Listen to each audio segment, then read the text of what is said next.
අපි ජීවිතේ බින්දාම කැරියෝ දැන බින්දාම ඉතුරුනා පින්දාම සතුට යනු තැටි උඩට බඩු දාලා පිම්බාම ගාන තුනී වෙන්ඩ සුරා මේරේ මච්ච පම ඇයි කරොත් වැඩ ෆුල් ස්ටොප් මන් දැම්මේ නෑනේ කොමා පාප මිත්‍ර සේවනේ මාව හරි පාරේ අරන් ගියා තොගේ යාළුවෝ කුඩු ගාලා වලම්පිකන් අරන් ගියා කුඩු ගැව්වොත් ඉඳන් කුඩක් නැති වේවි සසර ඇති වේවි මට මාද නැති වේවි විසිරේවි යාළුවා නන්නසක පැතිරේවි දෛවය පෙරලන්න සරදම් මිතිරේවි දෛවය සරදම් ගොඩ යන්නට වේරමා වේස් පලයි මයකම් වස් දොස් දුරු වෙන්න මුලට එපා සල්ලි යකට තවත් බින්දු ඕනේ බා දුරට විතර නෙමෙයි ළඟටත් මේවා ඇපල් වෙන්න ඕනේ තරහ වෙලා වගේ ගෑනු උඹලා කපල් වෙන්න ඕනේ කයියේ ඉතරයි වැඩක් නෑ උඹලා බෆල් වෙන්න ඕනේ සල්ලි බේ අතර එන්නේ නෑ හසල් දෙන්න ඕනේ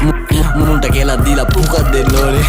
උපදී නැසි තරගේ පසු බසි මුලා මතක කරා මැද ඉඳන් බණි අගට මග දනි දැනගද්දි ගති සර්පයෝ දැන ළඟටම ගනි මං ඉස්සුවා තාප්පේ ලිස්සුවා ඌ රිද්දන්න බෑ මේ මිනිස්සු මරු රැප් කන්ද මුදුනේ මාව දිස්සුනලු